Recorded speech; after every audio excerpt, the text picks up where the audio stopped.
Welcome everybody, it's a full house today. Welcome to this hybrid meeting of the Family Education and Justice Committee for this month. And I would remind all attendees for this that this meeting is being recorded and webcast live on the Council's YouTube channel. I've agreed to the attendance of some members remotely and would remind all remote attendees to mute their microphones when not speaking. Well, we go on to apologies and substitutes. Do we have any apologies, substitutes? We do. Thank you, Convener. Apologies from Councillor Whiteside, with Councillor Cheap substituting, and further apologies from Christine Hay, Church Representative. Thank you. And are there any declarations of interest or statements of transparency? Councillor Gregg. Thank you, Convener. Just a statement of transparency, just to say that I have a close family member who is a primary school teacher at Letham Primary School. However, this will not prevent me from enjoying the presentation to follow. Thank you. Councillor Nicholl. I'd just like to say I also have children that attend both school and nursery at Letham, but again, I am looking forward to hearing their presentation because I don't think that would impact it. Thank you. Now, the minute of the previous meeting, do we agree that? Thank you. And now I have great pleasure in introducing some people around the table, at the end of the table here. We have got, well, first of all, head teacher Karen Frayne. Where is she? Oh, there she is. And teacher Marion Skeen. There are two children who are still at Letham, that's Isa and Jacob. Sorry? Isa. Sorry, Isa, Jacob, and three others have already gone to Forfar Academy.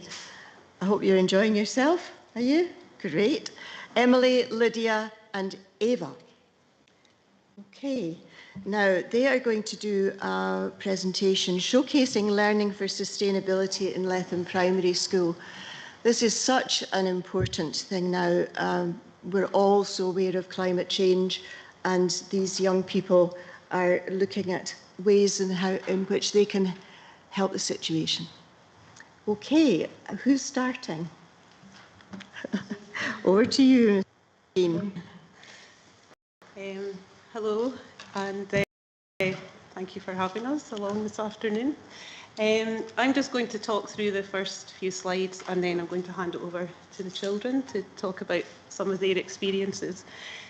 So, learning for sustainability. If could that go on to the next slide? Is that?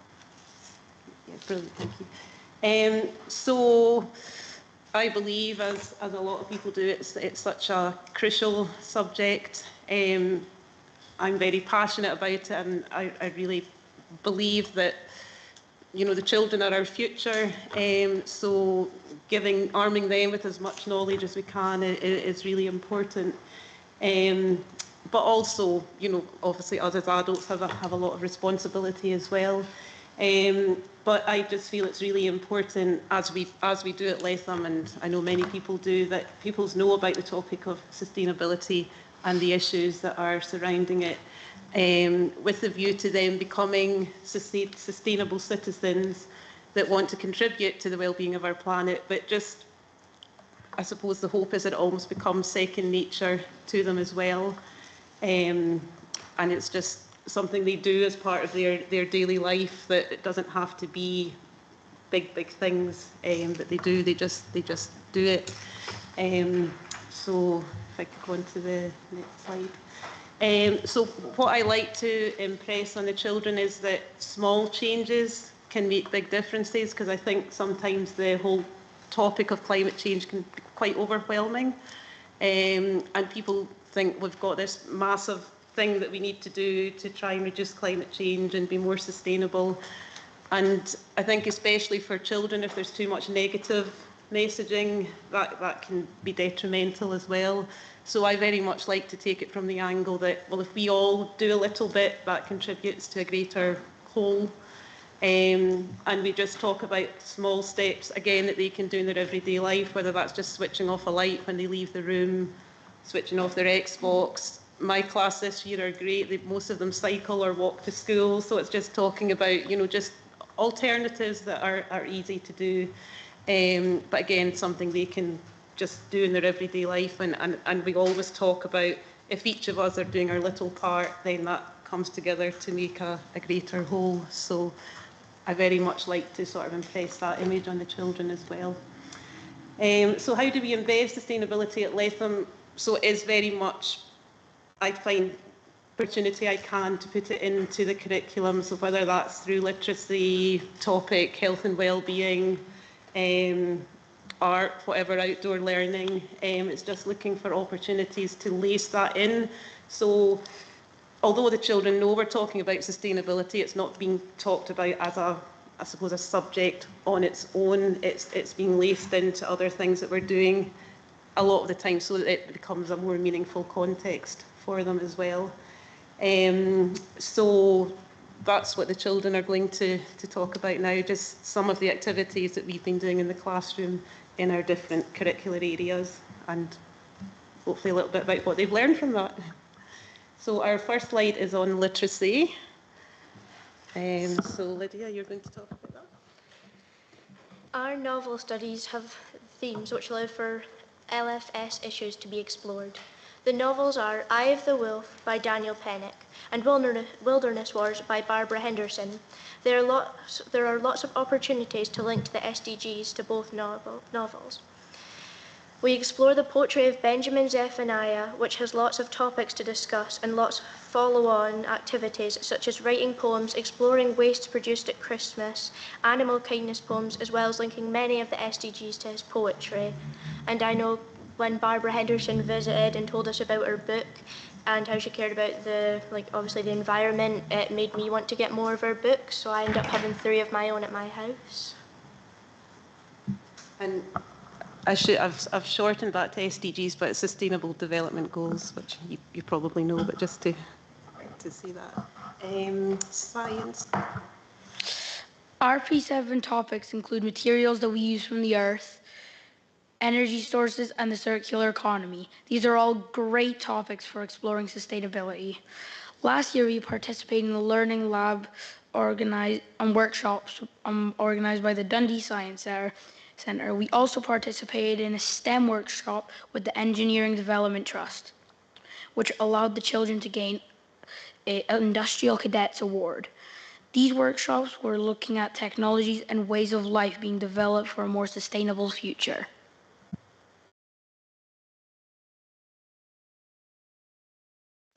World War II is one of our topics, and we look at the world efforts to do amend and dig for victory gardens. We think about how we can apply this today. We also built our own dig for victory gardens.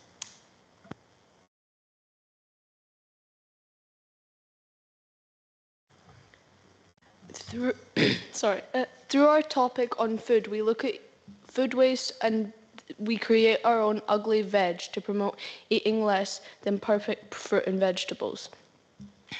To promote reducing food waste, we write a recipe book creating recipes which use leftover food or food that is about to be thrown out. We look at the journey of food from farm to fork. We watch a video called The UK in 100 Seconds to look at the percentage of land used for agriculture, houses, etc., and how much is left for nature. Outdoor learning. Our outdoor learning are often ecology-based activities such as insect hunts using the CCAP to identify species and the biodiversity in the playground. RSPB Big Bird Watch, creating homes for animals to live in such as bat boxes, bug houses and more. Creating bird feeders from recycled materials so that we're not using plastics. Creating artwork from natural resources so that we find so that we're not wasting resources like paint and cotton.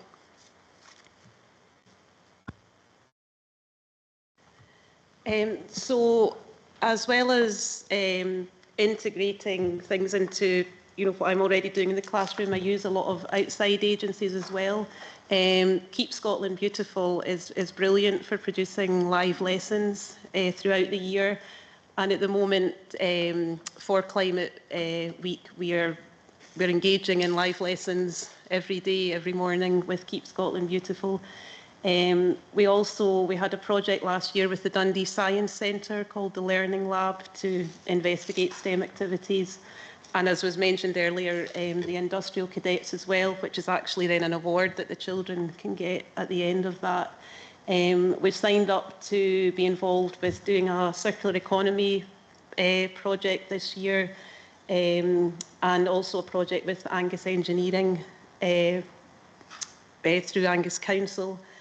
We look into fair trade, and we run our own fair trade cafe in March, which the profits from that the children then use towards their summer school trip in June. So it's a good way of exploring fair trade, but then there's a kind of a meaningful end to it as well. So I find, tapping into these outside agencies is really, really good, and there's lots of really great resources. Yeah, that's me.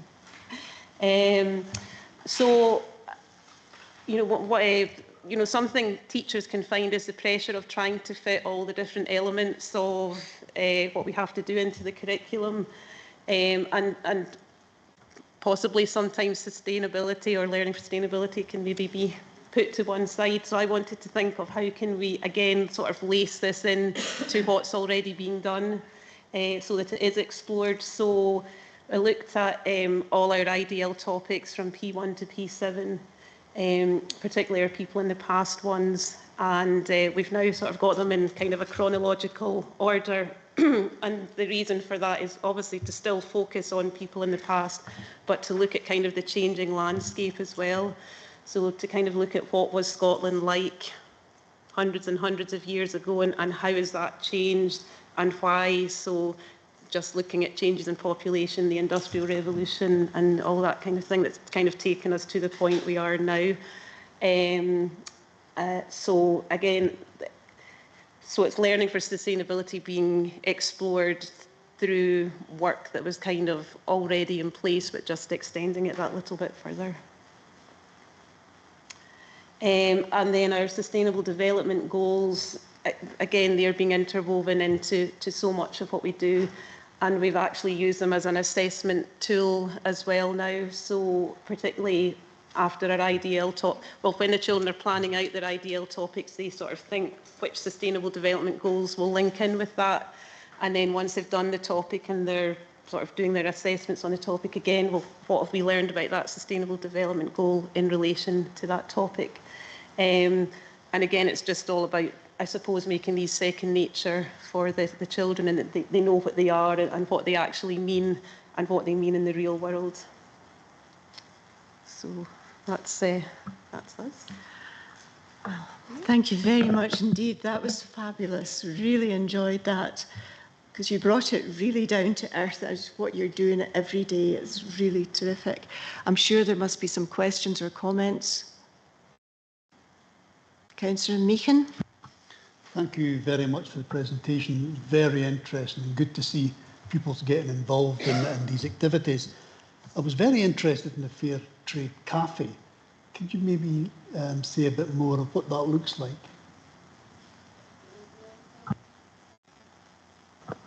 Well, we made food that was only out of fair trade products, and we made crafts of our own. Emily and her friend made crochet animals using the stuff, and was all just old stuff, stuff knit with just spare bits of yarn.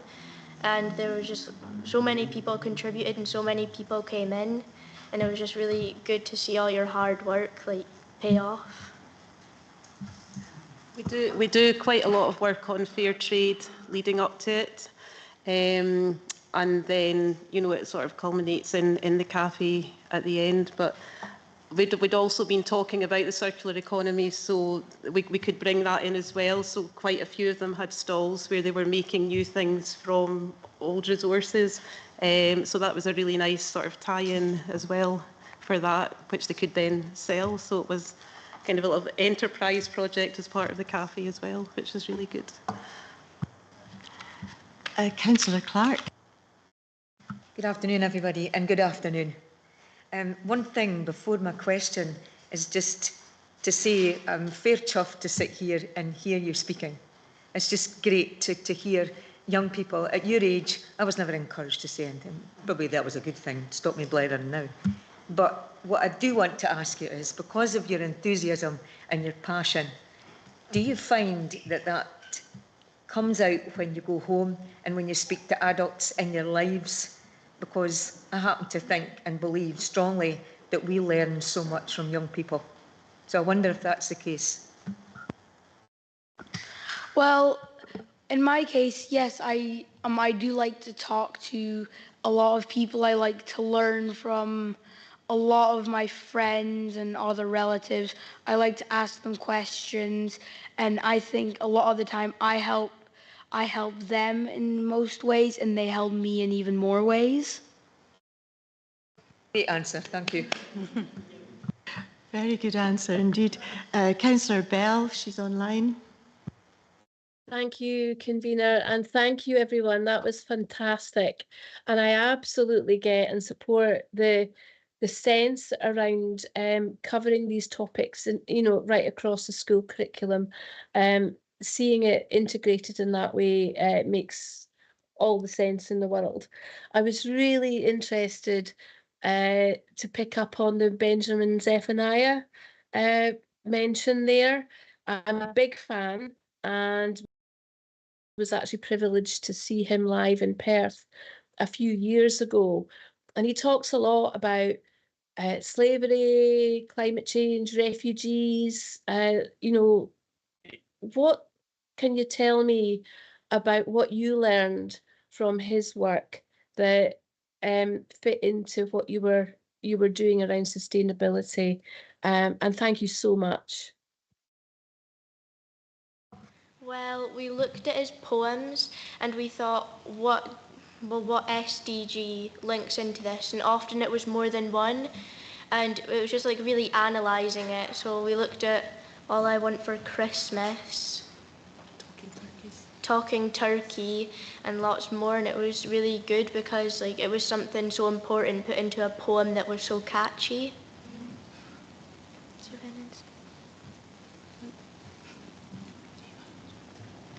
Anybody else? No, that's fine.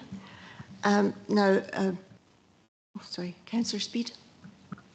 Yep, thank you. Well done. I knew you would do it. I was like whispering along saying you'll do it, you'll be fine. And you did, you absolutely did. And yeah, I sometimes struggle when I come here to even manage the mic, never mind anything else. So well done. One of the things that really captivated me was the ugly veg. Yeah, it'd be great. What was your kind of best find? Was there something that you came across? I once found a heart-shaped tatty once that I thought was pretty impressive. Any good finds along the way? Well, we weren't necessarily like looking at actual stuff, but we like made our own, and like some people drew them, or we could like make little models out of them, or them out of paper. Yeah. As we were relating it to food waste. Yeah. Thank you. Got lots of questions here. Councillor Shepherd. Thanks. Yeah, Councillor Speed just mentioned that you've been learning about the ugly veg, and I was just going to say a bit on that. You've been taught the nutrients are just as good. If it looks good, doesn't look all bumpy. So when you're out and doing your shopping, you're an adult, look for the bargains. Remember that right through your life. And also, it's just learning about that and seeing that. Are you doing a bit more growing in the garden or in your shed, or like even if you have a plastic tray, you can grow broad beans or so. Hopefully you've taken this into your home as well and grown a bit more. Are any of you doing a bit of home growing? I used to do a lot of home growing. I used to grow a lot of tatties for my own feast. And I would also grow strawberries and a lot of other berries. But we ended up stopping it. And my auntie also grew apples. She would make give it to my gran, and she would make a lot of like pies. And something that we keep growing is rhubarb, and we like to give it to our neighbour. For crumble. Mm-hmm. I would also like to add, I've been inspired to make a compost bin in my house, and I've got a compost bin. So whenever I'm done with my vegetable scraps or anything, I'll put it into the compost bin, and it can help life produce, and it can be I forgot what it is called, a sink. Yeah, like decompose. Yes, exactly. Sorry. Yeah, thank you. Lovely, thank you very much. And now we have, sorry, Councillor Proctor.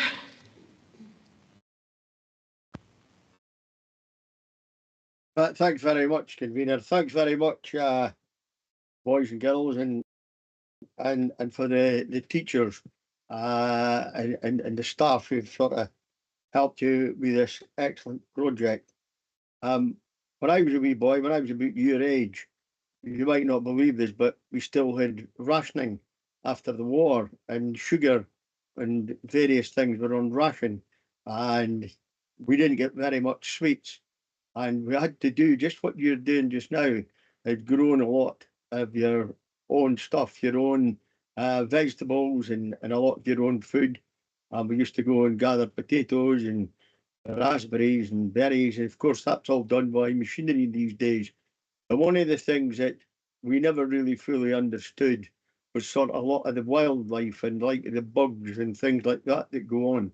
So do any of you have sort of bug hotels in your gardens at the back? We never had any in our house, but when we were younger, me, Jacob, and a lot of our other friends, we would all make bug hotels in the school. A lot of the time, we'd get recognized by people like Mrs. Scott, and she would always like say, like, it's a great thing you're doing, making bug hotels. We thought it was just for fun, but we realized it was really good. No, that's really encouraging. And I just like to say that I think you've done a great job going to the council today. And I remember always being told about a small acorn, the nut of the oak tree, and the expression was, "From small acorns, great oak trees grow." And I think when the head teacher introduced you to begin with, and she said it's little things, and I think the little things are very important, and they're all the sort of small acorns, and I'm sure that you keep doing that, the big oak tree will become your point on encouraging and making sure that sustainability and the safety of our planet continues. So well done, every one of you. Thank you. Thanks, Councillor Proctor. Councillor Cheap. Thank you, convener. Just, well done, all of you, for your presentation this afternoon. It's great to hear how committed you are to sustainability and how inspired you are. And I think we'd all agree in the chamber and externally that's how inspiring you are to others. My question really is for you. I'm delighted to hear about the Fair Trade Cafe. Councillor Meakin was referring to this. One of my local schools has run a Fair Trade Cafe for quite a number of years. And one of the things that keeps it running is that the children who are moving on to high school, and I know some of you are moving to Forfar Academy, or have moved to Forfar Academy, bring on the next year to sustain the Fair Trade Cafe and keep it moving. So I just wondered if any of you are doing that, and how you will continue this year on year for other pupils in your school.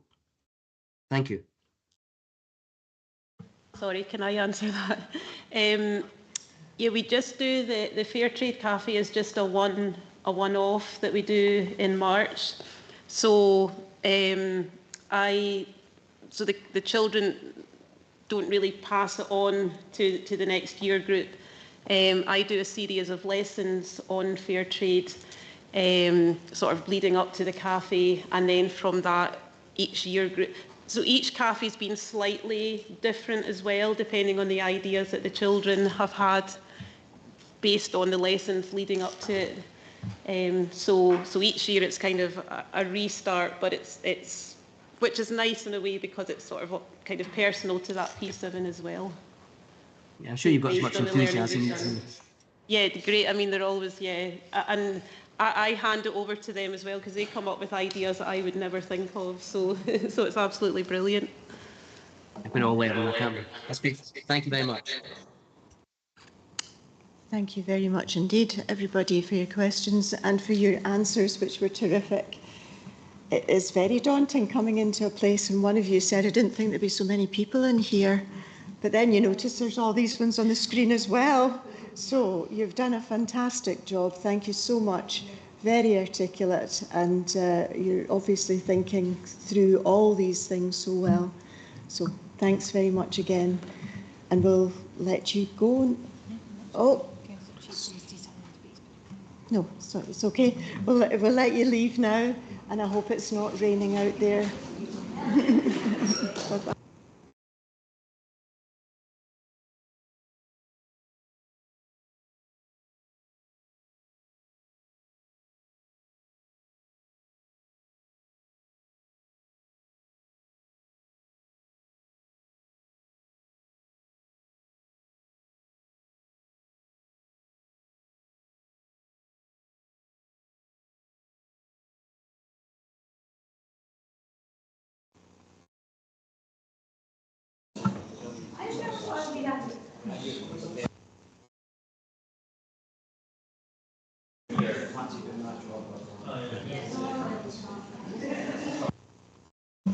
Sorry, the boys and girls are just leaving.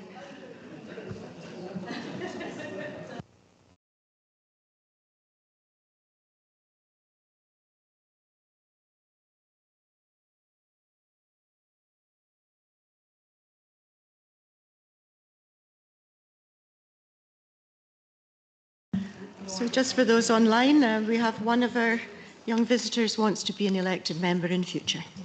So we must have shown ourselves in a good light here. Okay, that was really interesting, wasn't it?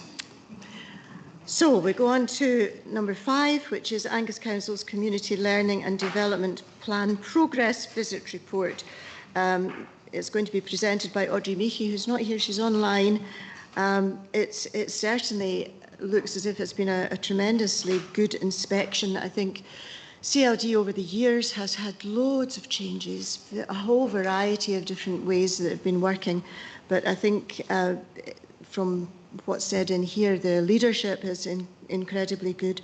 And I personally would be quite interested to hear a little bit more about voice if you're thinking of doing that, Audrey. I'll hand over to you now. Thank you. Thank you very much, Convener. Thank you. I'm not sure I'm going to follow the last presentation, but yeah, I'll take you the paper. So this paper's on the CLD plan progress visit. So Education Scotland inspectors conducted the community learning development programme visits across all 32 local authorities starting in October last year. And this was in particular to the CLD partnership plan. So not so much about the specialised service delivery. It was assessed on how effective the leadership of the local authority and the CLD partners were in improving outcomes, and it looked at 2 particular indicators on how effective is the leadership in the local authority and their CLD partners improving outcomes, and how well does the performance of the local authority and their CLD partners demonstrate positive impact. So a variety of focus groups, meetings, visits, interviews were arranged, and inspectors spoke with learners, community representatives, CLD leaders, staff and volunteers, and they visited some schools and some of the young people. We visited the We received the report shortly after the visit, and there was 4 outcomes that could have possibly came out of a CLD inspection. The first is a complete revisit. The second is certain areas of development that require further reporting back to Education Scotland in 6 months. The third was reassurance that all was well and no further visits. And the fourth was an area of highly effective practice. And I'm pleased to see that we received the latter with the community resilience work, particularly around the Community Resilience Partnership Forum, receiving the recognition of a area of highly effective practice. I've highlighted all the areas that the inspectors noted in the report, so I won't go into them in detail. They're there for you to read, but a few of these are the strong CLD leadership, the peer-to-peer work in the schools, the partnership work between education and youth work staff, the community engagement on the back of the policy engagement policy and the engagement portal, and in particular the training of community groups and community councils on the Voice template, and I can come back to that. Inspectors noted that there was a clear partnership working in Angus and that delivery is targeted based on evidence-based need, ensuring that the resource is effectively allocated where it's most required. Inspectors noted that the difference adult learning, literacy and ESOL was having on learners, and the participation in literacy and digital literacy and the numeracy support programmes that's improving learners' health and well-being. There was a few small areas noted for development which have been picked up in the engagement and development of the new 3-year plan, which has been ongoing over the summer. Inspectors would like to see more learners and participants represented in the decision making around the CLD plan. One area that we've already incorporated this is that a group of young people have been involved in actually writing the actions for the youth voice element of the next plan. And further consultation in year 1 of the plan will make sure that all learners' consultation and further engagement takes place. More effort is needed. Inspectors noted that more effort is needed to ensure all partners participate in joint self-evaluation. This is quite a tricky one. However, we're looking to address this at the end of the new plan, and this is something that's been picked up by the CLD review. Streamlining performance, they noted that there was a need for further collaboration of partners to determine the necessary performance information. And again, this is something else that's been picked up by the CLD review. And the area of highly effective practice was noted on the 6 years of community capacity building and community-led work that has happened across the whole of Angus on community resilience, in particular the community forum, the Community Resilience Forum, and the fact that the communities in certain areas are resilient to the point that when an emergency like the storms last October, the communities are they're resilient enough to be able to help themselves and their community in those emergency situations. Would you like me to cover the voice just now, or sorry? No, you can leave that till later. I'll ask that question later. Audrey, any questions then? Councillor Melville? Yes, thank you, Convener, and thank you, Audrey, for that. On page 15 of the combined papers, which is page 4 of the actual report itself, where it states that young people's achievements are not fully recognised and captured across providers. Obviously, you've already talked about some of these things being identified within the next steps, but is there an opportunity for us to tie in the 2 to 18 tracking tool with that? And outside of that, what other steps are we looking at in terms of improving that area? Kelly's going to take that one just now. Audrey? Yeah, thanks for your question, Councillor Melville. And it's a really interesting question, because you know that the 2 to 18 tracking tool looks at attainment and achievement in the young people from the age of 2 through to 18, but there is also a module in it that captures wider achievement. And some of our schools, a limited number of our schools, are using this really effectively at the moment. All of our schools will in some way capture wider achievement. It's probably sitting on spreadsheets, if I'm honest, in some schools. If you're a parent in Angus, you'll have had stuff from your schools asking you about what your child does out with school, so that we can accredit children with all of their learning and make sure that the learning offer captures their interests, if you like. So there is scope What we would have to do is open up our tracking tool to our CLD colleagues. I don't see an issue with that. So it is in the future plan.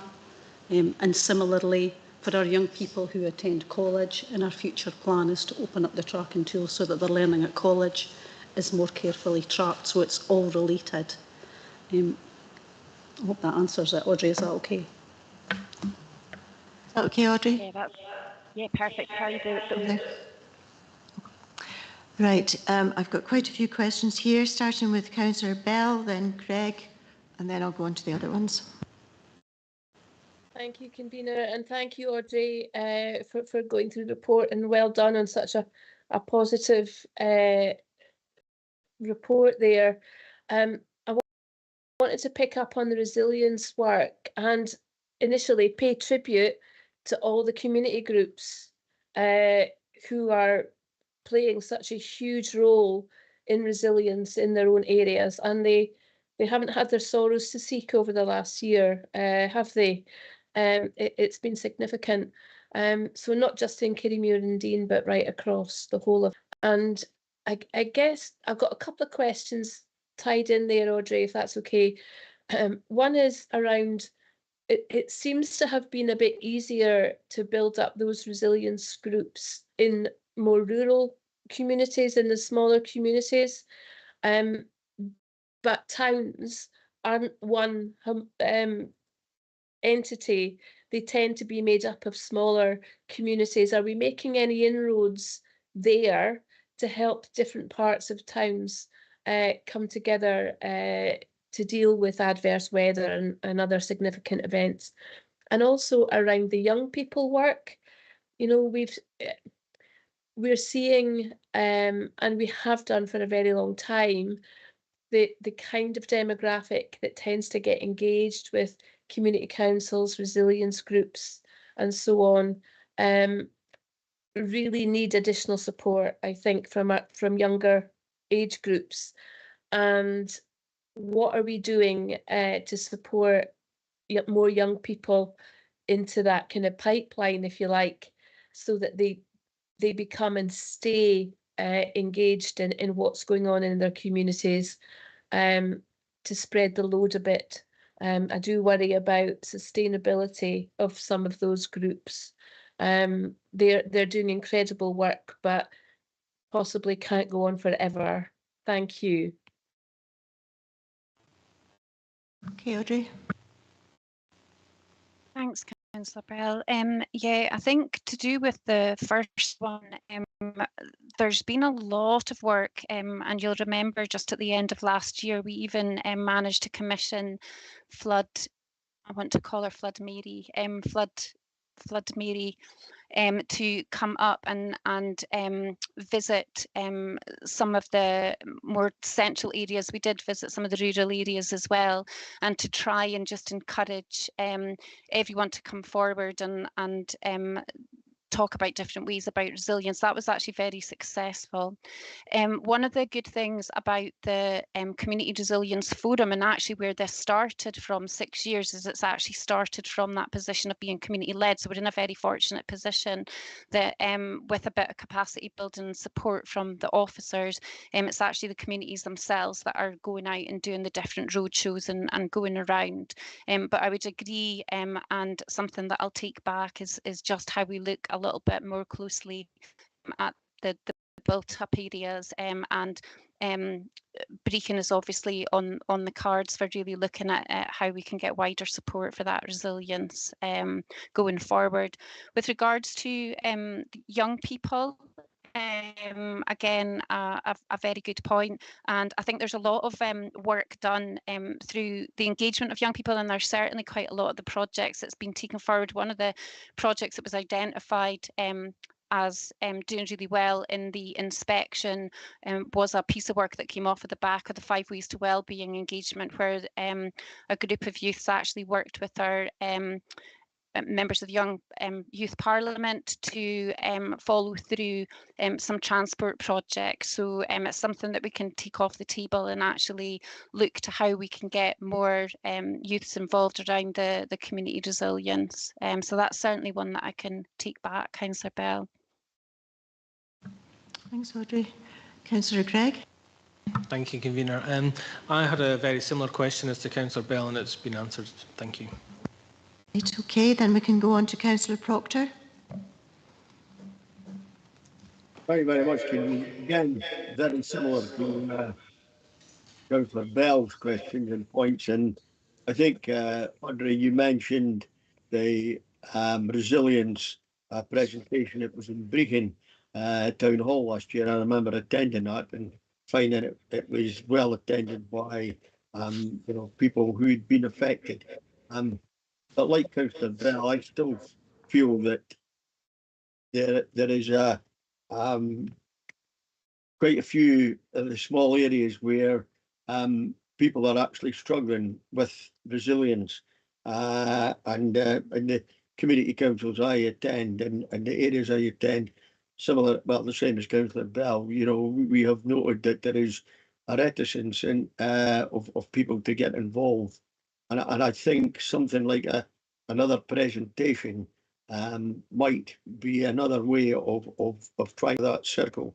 You answered quite a few of the questions, so to Councillor Bell. So I want to, but are you going to maybe do another sort of resilience presentation like you did in Brechin, and maybe a wee bit more peripatetic within the county? Is that something that's maybe in the cards for the future?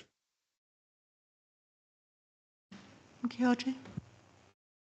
Thanks, Councillor Proctor.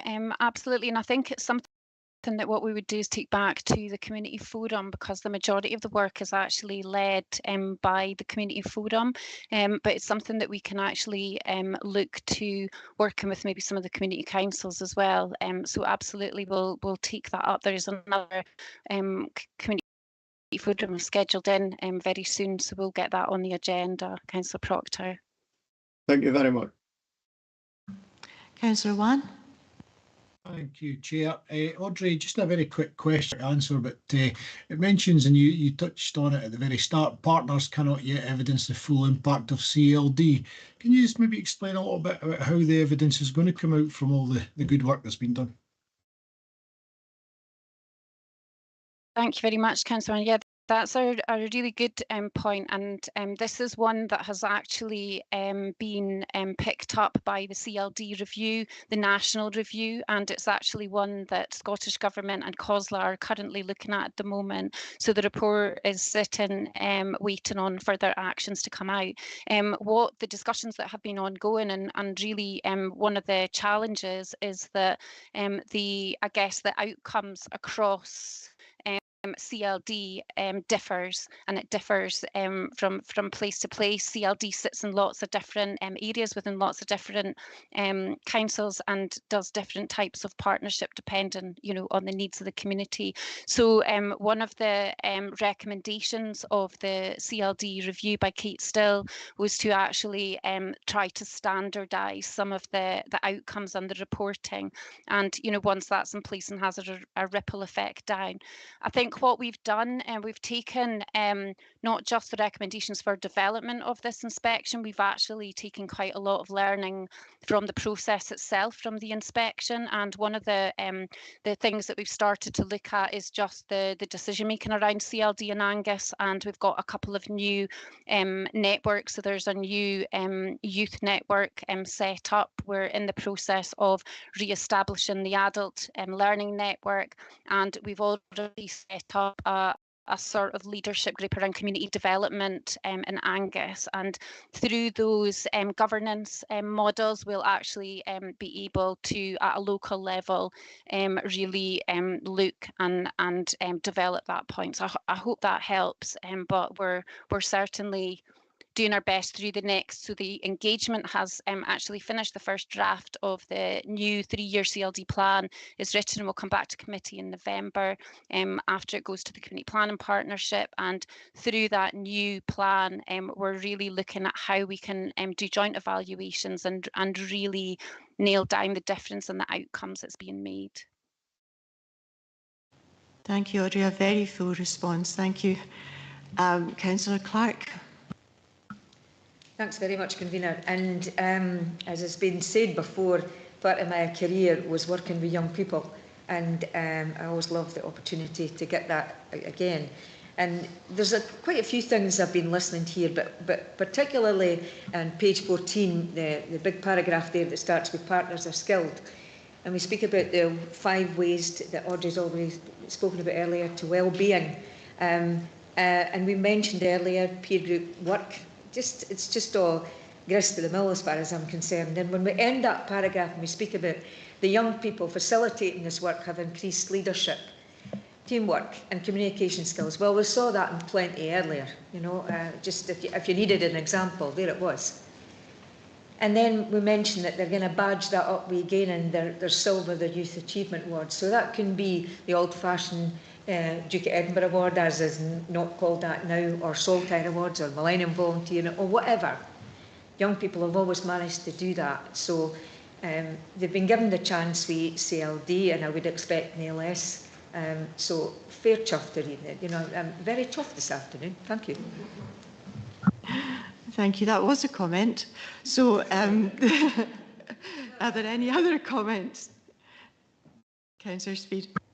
Yeah, thank you. Really just to echo what's been said, but yeah, I know from a ward point of view, the difference that the Arbroath community team has within the community, and I can see, the difference it makes in terms of youth work, some of the resilience, the learning and development within our communities, and in particular, the amount of time and support that goes into supporting our community groups. I think, really can't be underestimated, the difference from small-scale projects through to really big projects that go on to be delivered. So, yeah, pleased with this outcome. Thank you. Thank you very much. Well, thank you, Audrey. Would you like to give a quick idea of voice? Of course, certainly. So the voice part of the SCDC, so that's the Scottish Community Development Centre. And it's part of the engagement tool that we have embedded internally on the back of the communication, consultation and engagement policy as part of the training for staff. It comes in 2 formats. It can come as a paper format, or it can come as an online portal. And really all it is an engagement tool for allowing staff or community organisations. It takes them through, it's almost like a project management tool for taking them through how they're going to engage and what they're going to engage on, and the different tools of engagement that they are actually going to use. So it's quite straightforward, but it's been very successful. There's been lots of training sessions as part of the community development programme of support, and it's something that the community organisations and the community councils have got really excited about, actually, and I think it's because it's very, very straightforward and simple to use, but very powerful, and it allows to take community organisations, if they're project planning or looking to develop a project, it allows them to be able to go and carry out engagement, sometimes with the support of our officers, but it just really makes everybody think about making sure that we're not leaving anybody out and we're getting all the voices heard, and different types of tools that can be used in engagement. And I can circulate a link if that's helpful.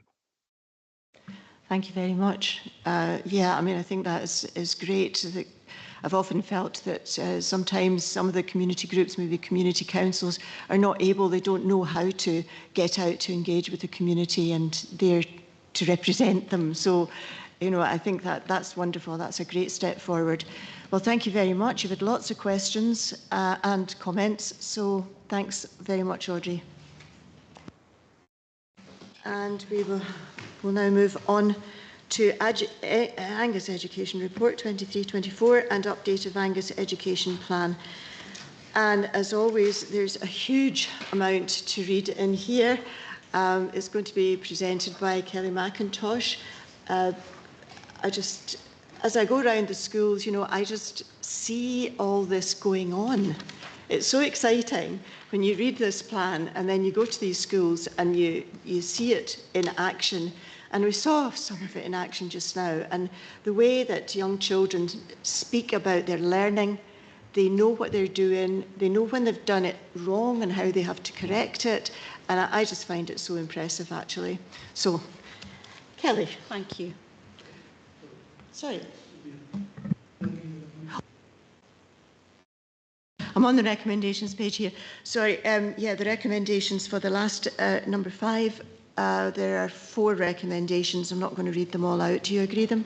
Agree. Thank you. Thanks very much, Councillor Meehan. Thanks, Convener.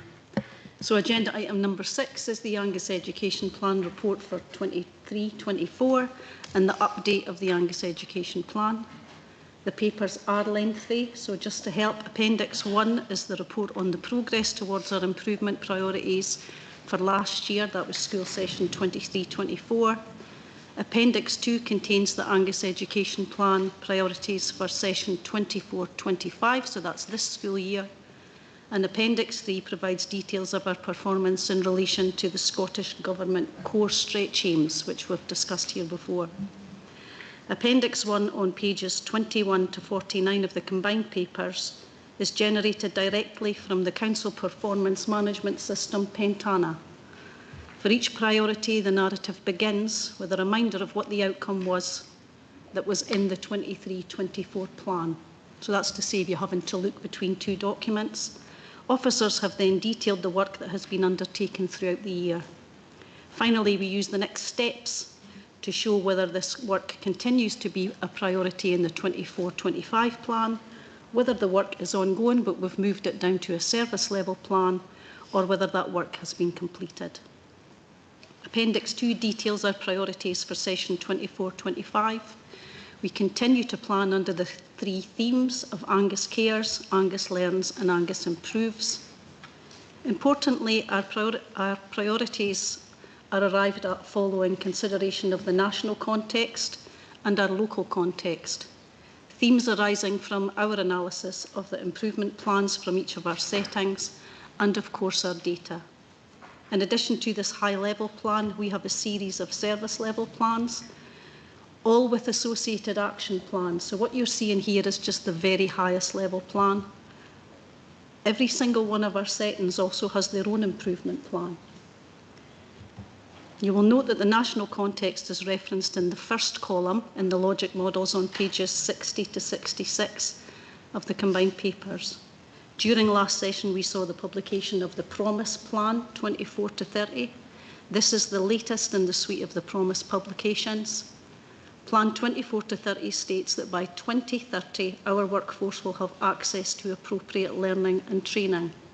Over the last 2 years, we have successfully introduced professional learning in trauma awareness to staff working in our schools. In 24 to 25, we will review the suite of professional learning already offered to our staff. This is our next step in ensuring that our staff are best equipped to provide the loving and attentive care for all of our children and young people. The Promise also asks that our care experienced young people have the opportunity for mentoring support. Members will see from the update in Appendix 1 that our mentoring programme will be launched in 3 of our secondary schools this session.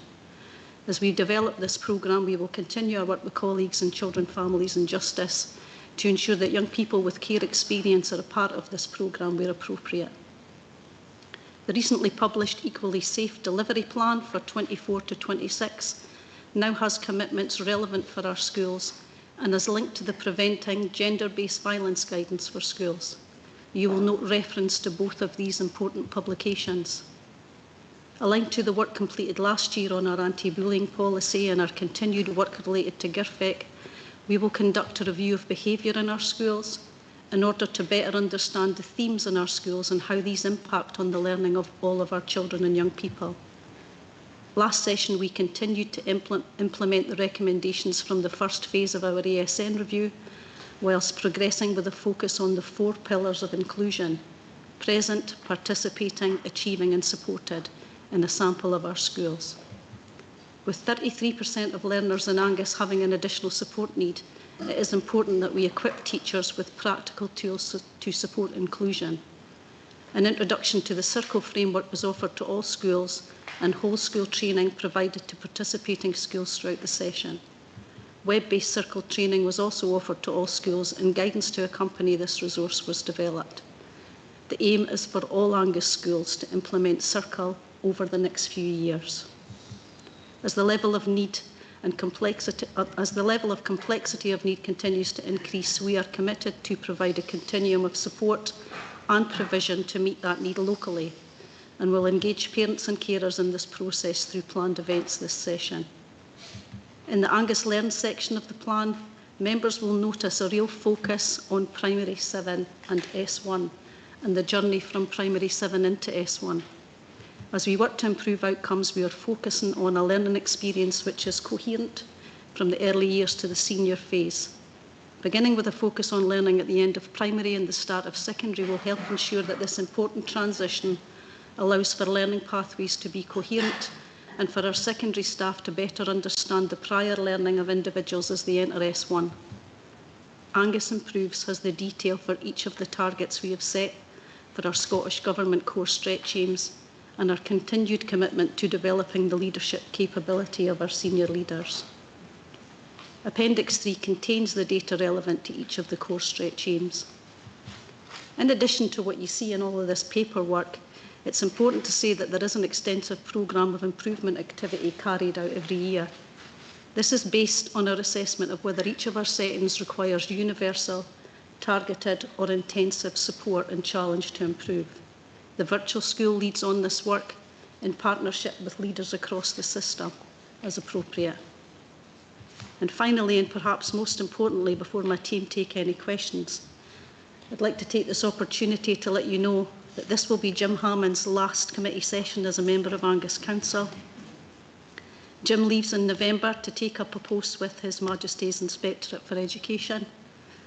Jim has served the children and young people of Angus since 1994, 30 years. When he first took up his post as a teacher at Timmergreens Primary in Arbroath, moving to be an assistant head teacher at Mason Dew before becoming a head teacher, leading both South Esk and Carlogie primaries, before coming to work in the central team in 2014 as a quality improvement officer. Jim was then promoted to his current role of service leader in 2016. His whole career to date has been in Angus. I've had the pleasure of working with Jim for the last 10 years. Some people would describe Jim, and I describe him in this way myself, as my work husband. That is the relationship that we'll have. I'm going to miss him greatly. I know that a lot of people in the room have a lot of respect for Jim. I would have to say that his knowledge of school improvement is second to none, and he leaves behind the legacy of our in-house improvement service. Jim was instrumental in setting up the AVS, and we shouldn't forget that. He has helped it develop into what it is today. So thanks very much.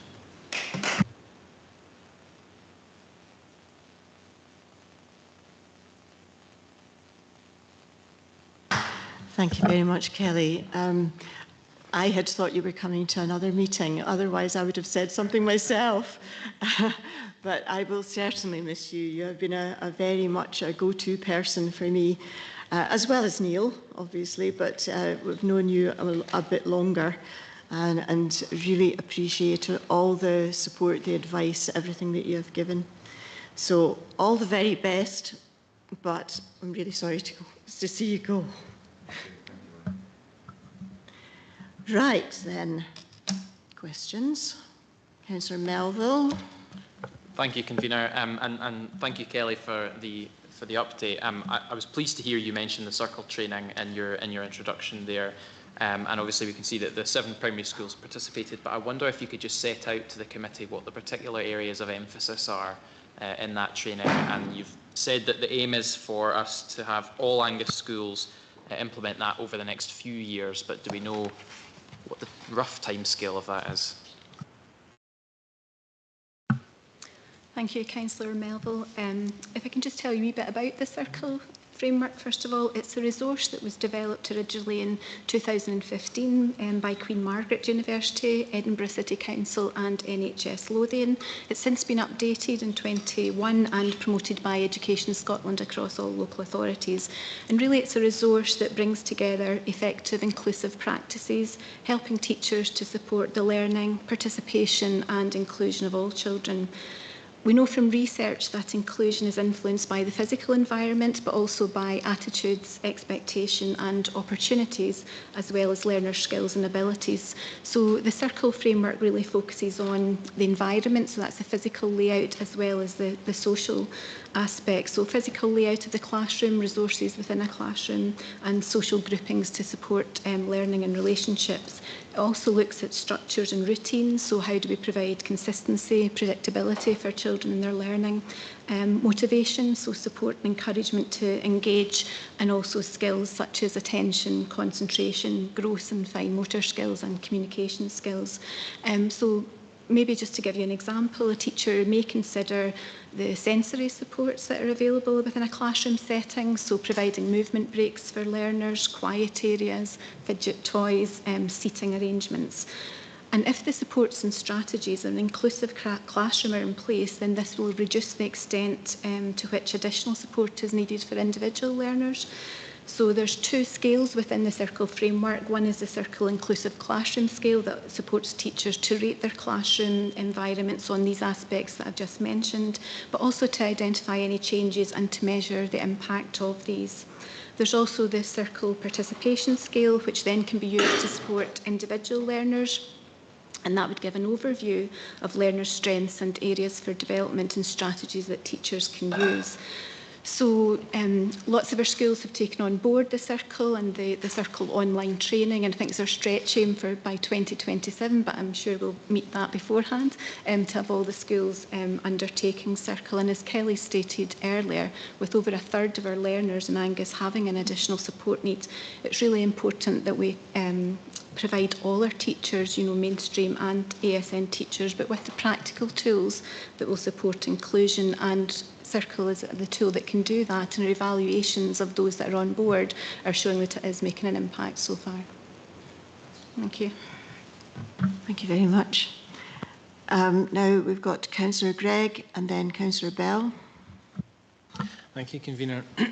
My question's around page 26 of the combined papers for the progress and meeting of support of our target of increasing the percentage of young people achieving 5 passes at level 3.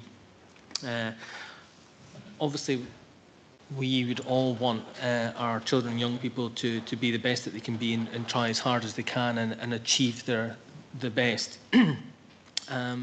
And I also appreciate that that's perhaps not going to be possible for everyone. Some people may need additional support, they may need extra help to help achieve and realise those goals. And I know from my own personal experience when I was at secondary school, some of the pressures placed upon you by family, friends, teachers, and also potentially what you're going to do when you come to that the end of that education system, when you're going to look for work. How important these qualifications are. So within looking at that and having read through this part, it notes in the bottom, so it's at the beginning of page 27, all schools had a range of interventions in place, including dedicated staff to support targeted young people to help them achieve those qualifications. I just want a bit more information around that. What is being done to help and support and to continue to engage with those young people that are maybe really struggling with trying to get those 5, and so that they don't then feel disenfranchised by it, and keeping them sort of on track and to encourage them to do the best they can. Thanks for your question, Councillor Gregg. And just to set context, an award at level 3 is usually a national 3 award. And if you think that most of the young people in our school sit examination at national 4 or examination at national 5 or qualifications at national 4. So national 3 is the level below that. So although this is in our plan for a reason, because when we looked at our data, we would expect 90% of our young people to be leaving school with 5 awards at level 3. If you've done at least 11 years of schooling and you leave at the end of 4th year, the logic would be, surely you've done enough work for national 3. There are exceptions, of course. Young people with particularly complex additional support needs may get no qualifications because they're working on their own individual milestones, or they're working at National 1 or National 2. The qualifications begin at National 1 for secondary. But in terms of interventions, if you can imagine the issues that we have with attendance or non-attendance, and young people having got partway through courses and then cease to attend school or cease to attend classes, the intervention is around working individually with those young people, usually to try and get enough work that can be accredited for the qualification.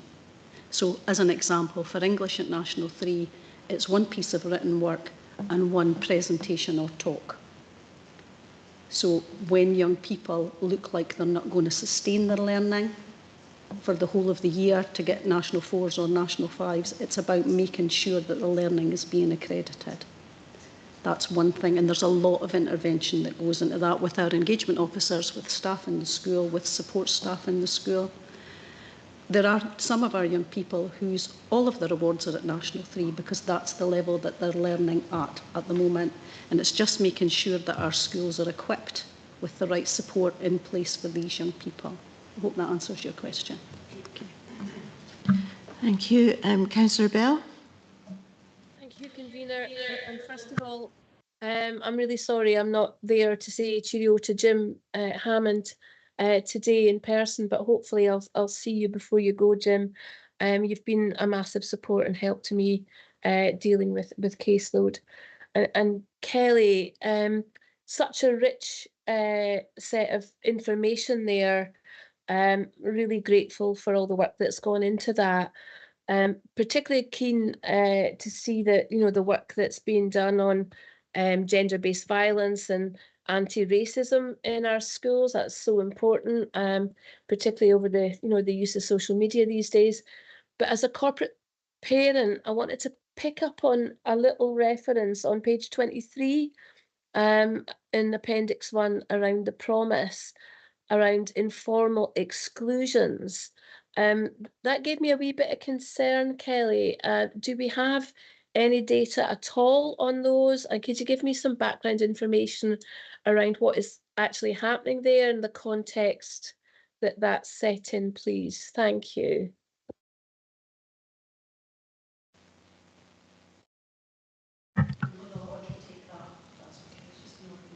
Thank you, Councillor Bell. Can you hear me now? You're absolutely right. The promise, the report too, highlights the need for more transparency around informal exclusions and specifically for care experienced young people. So an informal exclusion refers to when a child or young person is asked not to attend school for a period of time, usually following an incident, but this is not formally recorded. And we know that the Independent Care Review made it clear that formal and informal exclusions of children must end.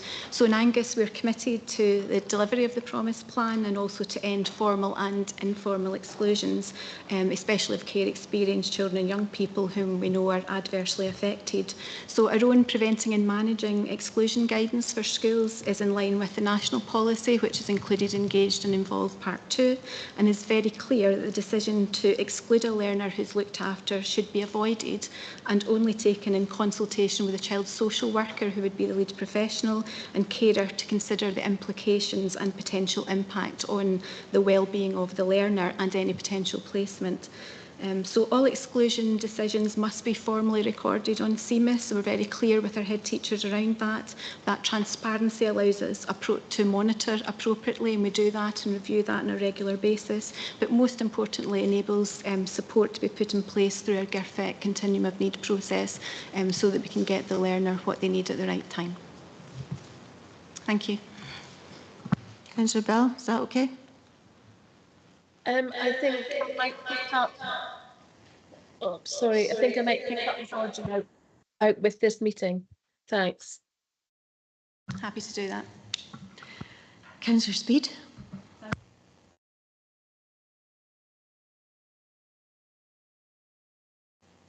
I said it earlier to the young people, get that wrong every time.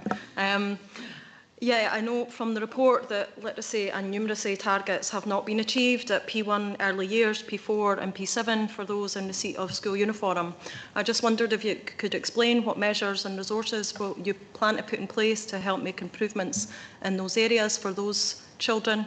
And also note that there's a focus on improving attendance figures. And again, I just wondered what supports may be put in place to help parent carers, families, who are perhaps struggling to support their young person to attend school. I know many parents are very distressed when their child themselves maybe is too anxious to go into school, and that can be a really difficult scenario in the morning. So as much as it's good to see that there is a focus on improving those figures, I guess parent carers are already reporting that they feel a tremendous amount of pressure. So what can be done to support there? And very finally and very quickly, just a point of clarity around additional support needs in S5 and S6. If the child is perhaps not kind of able to achieve, like you said, they're at their age and stage and place of milestone that's right for them, but they don't necessarily have to be hitting some of the kind of qualifications to remain in school. Just a bit of clarity on that, please, would be good. Thanks, Councillor Speedon. I'm going to ask Neil to take the first two, and then I'll take the last bit, if that's okay. Yeah, so 3 questions. I'm doing my best, Councillor Speed. Thank you. Yeah, you're correct in terms of the perceived gap. We are ahead of national averages in terms of our overall picture of literacy and numeracy. But when you're looking at we report on SIMD 1 and 5, which for us is a poor sample, which is why we put in school clothing grants, because it's almost a more refined measure for us to use in terms of the gap. And I would be honest and say it is stubborn to shift. It is because our children who are not entitled to a school clothing grant are continuing to perform very well. Some of our children who are in receipt of a school clothing grant equally perform as well, but that gap is there. And that, for me, is where you're looking at implementing and knowing the children well. So, first of all, it's individual accountability at class teacher level. They know their children best, and how do they differentiate lessons and put in what I would call early help for children and young people who are targeted. So we have additional supports through ASN, we have additional supports through SPSAs across all of our primary schools to target groups of children. And equally, senior leaders will monitor, track and robustly measure targeted interventions in line with sometimes pupil equity funding or in line with attainment meetings and what the data tells them.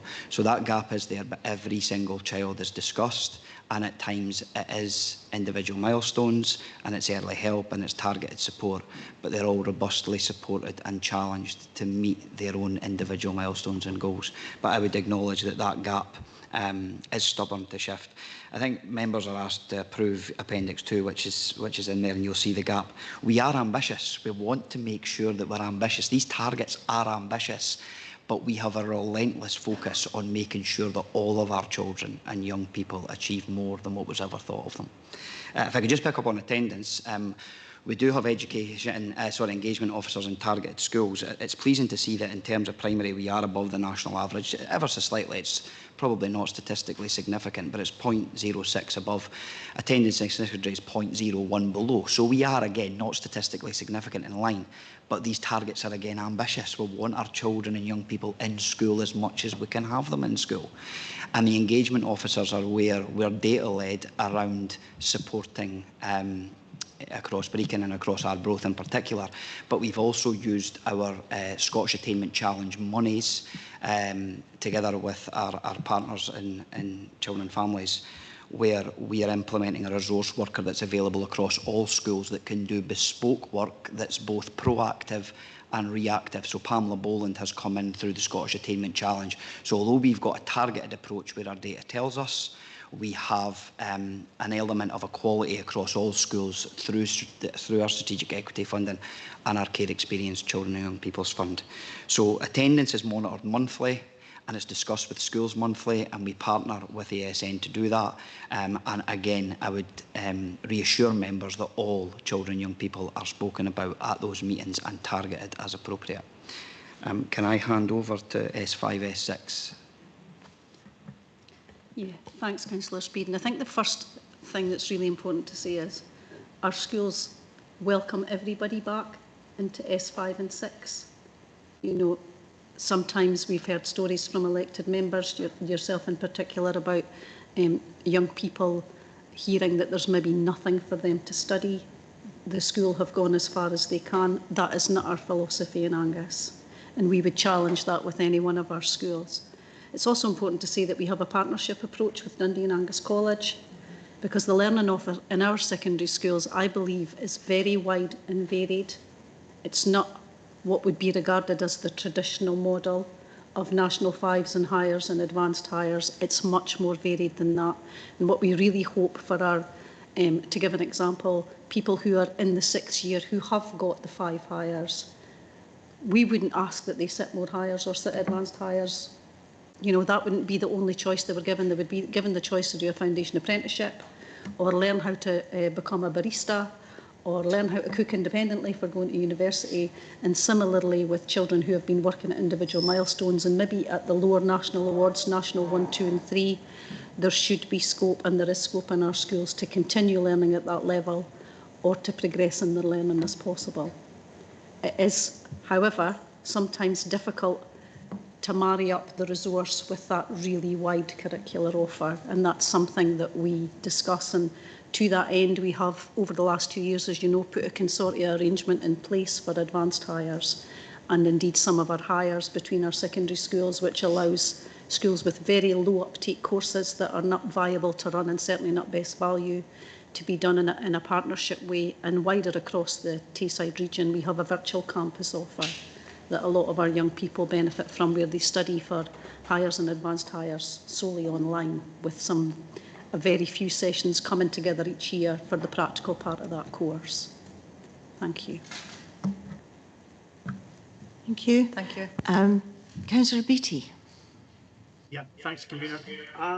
I come from a bit of a background in additional support needs from working in a secondary school, and one of the things I was looking at here is it CAR 005A, pages 29 to 31, and you mentioned you identify a continuum of support and provision to meet the role for extended support for pupils at Panbride and beyond. Could you possibly tell us what the referral process is for Panbride? And additionally, sorry, I'm being cheeky, can you also tell us if the locality teams get involved with young people that are currently waiting for a CAMS diagnosis? I'm going to ask Audrey to take that. Thank you, Councillor Beattie.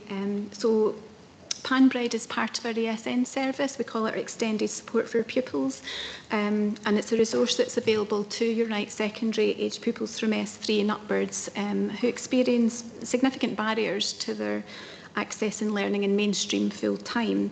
So ESP at Panbride is accessed through a shared care arrangement between the school and the ASN locality team, with of course agreement from the young person and their family about what they're hoping to get out of that time there. It's based on need and not on clinical or medical diagnosis.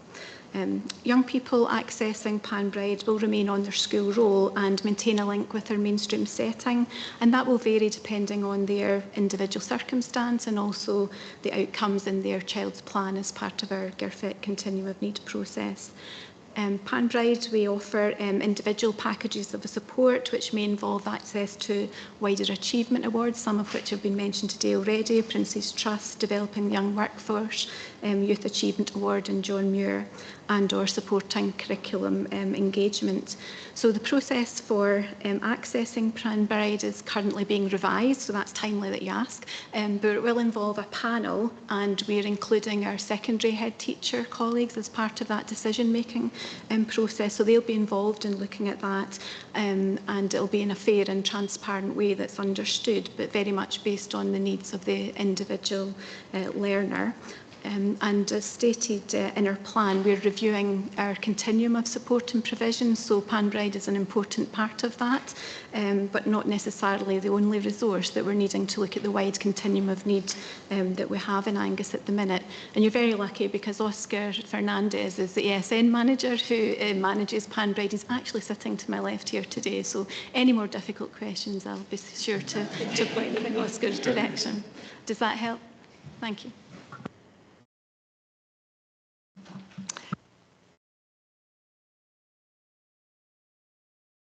But are there any comments? Sorry. Okay, Councillor Gregg.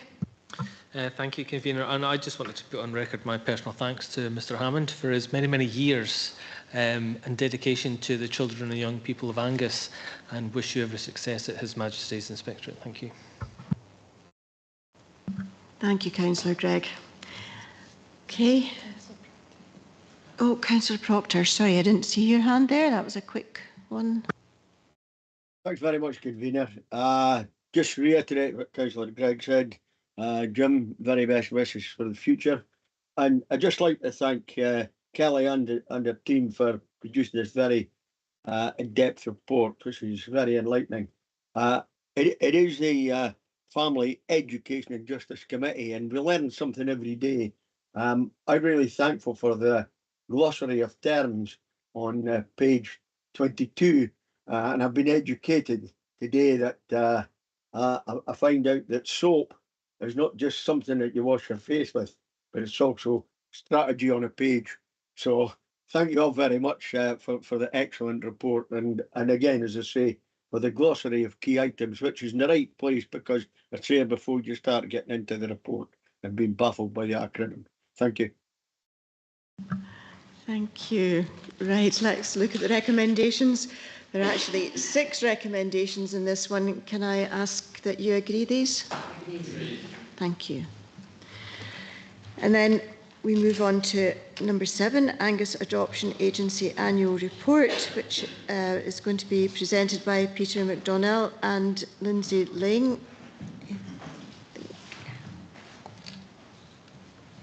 Oh, there. Just let them do it there.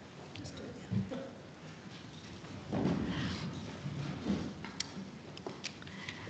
I really think before they start, I just wanted to say how what a difficult situation for this team has with as many of the older foster carers are taking retirement.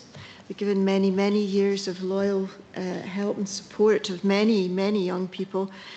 But unfortunately, there's a smaller number of new carers coming through.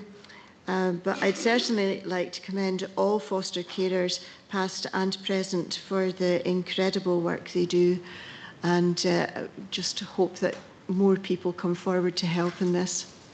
Thank you. Thank you, Convener, and I think you've maybe stolen my thunder there a little bit. I'm actually going to hand you over to Lindsay as Manager for Carer Support, and Lindsay is the chief author of the Angus Adoption Annual Report for 23-24. Lindsay and I, of course, will be happy to take any questions or any points of clarification afterwards.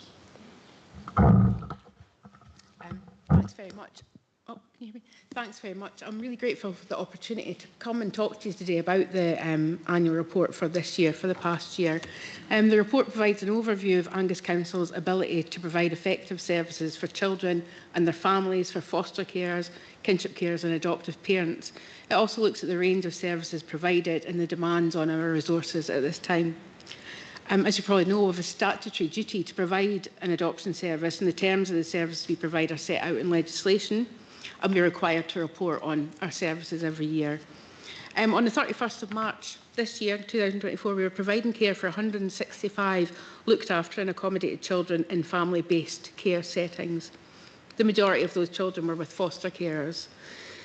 It was 103 children. Of those, the majority of our children in foster care live with our foster carers, Angus Council foster, but we're seeing an increasing number who are with external providers, and that is something that it's obviously causes more tensions within the children are placed further away, and that's something we want to kind of reduce going forward. There's been a significant increase this year in the external placements.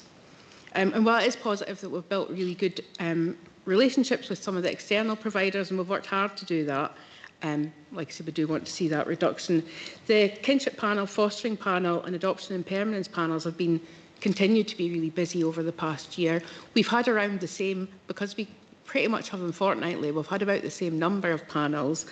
I'm trying not to look at Elaine when I say that they're getting long. What I'm finding is the panels, it used to be morning panels and now they're on till 4:30 in the afternoon. So we've seen quite an increase in the business that we've done at panel and the number of plans that we see, particularly the number of permanence plans for children that have been approved at panel. That's more than doubled in the past year. And there's a lot of reasons we think that have contributed to that, and some of that is the changes in our processes and practice, and we've worked with our quality improvement team and reviewing officers to look at how we monitor the progress of children through that system, how we've got a data set that we look at now, and everybody's kind of on board and trying to make that a more straightforward journey for children. But now we have this increased number of children who need permanent families, and that's one of the tensions now, because we don't have any, well, we don't have a large number of permanent carers within our own service, and obviously to look externally for permanent care for children has a significant financial impact. We're really pleased in this year as well. You'll see it mentioned, we've maybe mentioned it before, but we had our inspection this year, and we're really pleased that the Inspectorate recognised the hard work and skills and commitment of Angus Council carers and the staff during our inspection this year. They awarded 5s, noting that our practice is very good across all the assessed areas. And they've since referred other local authorities to us to kind of discuss practice and some of our processes, which is another pressure, I suppose. So the challenges in the coming year is we would like to stabilise the number of foster carers in Angus who foster for Angus. We intend to look at the criteria that was agreed in 2016 and decide if that's still fit for purpose. We came up with a set of kind of rules and guidelines that was the minimum standard we wouldn't accept foster carers without. And I guess that was at a time when we had quite a lot of foster care. So we just want to relook at that and think, you know, for example, one thing was you have to drive. And now we've seen we are paying for services for carers from other agencies who don't drive. So we're just wondering if now whether that is as necessary a criteria. And we're looking at the training and support we provide and make improvements where possible. We're consulting with carers a lot on what works for them, what could be better for them. And we'll continue to work with carers and with our communications team to continue to promote the work of foster carers and try and promote people thinking about foster care and coming forward. And in keeping with the other challenges, in keeping with the promise and the Children's Scotland Act, we'll continue to support children to stay with family members wherever they can. So that's our kinship service, which we're really passionate about. And if we can support aunts, uncles, friends, grandparents to look after children, that's absolutely our priority in Angus. And there's lots of evidence-based research that would say that that's the best thing for children, and that's what works best for us. So that's what we'll continue to prioritise. Thanks very much. Thank you very much. Do we have any questions? Councillor Gregg. Thank you, Convener. You touched on the criteria that foster carers would have to meet and how you were looking to change that, and you specifically mentioned about they had to drive, and obviously is that really necessary? Are there any other sort of things within that criteria? I know you said that you're going to be looking at it again to sort of see what can we do to make it as easy as possible to encourage people to foster or perhaps go on to adoption. So what other things apart from things like driving would you be looking at to perhaps, I mean, obviously a child or young person's welfare is obviously the top priority there. So it's quite difficult to sort of, well, we don't really need that criteria, we can get rid of that. Some of them are there for a reason, and I understand that. But are there any ones like the driving that you could either relax or take a different view on to try and help encourage more people into that? And just also you'd mentioned about external placements. Is there anything that they're doing differently that we are not, that perhaps we can learn from them to try and do things better here? Thanks very much. Firstly, there's lots of criteria, and I think there are quite a few we can look at really easily. There's another one that says you must have a spare bedroom, which sounds really obvious that you would need to have a spare bedroom. But we don't, if you're caring for a child under 18 months, we don't insist that that baby is in their own room. They would generally, so even though if you're looking after somebody under one of our criteria is you must have a spare bedroom, with that view to kind of future planning and thinking, where's that baby going to go when it reaches 2? And now we're thinking, if people only want to do, for instance, short breaks for children under 1, do we need them to have a spare room? I don't think we do. There's lots of criteria around what they'll need to do in terms of training, what they need to do first before.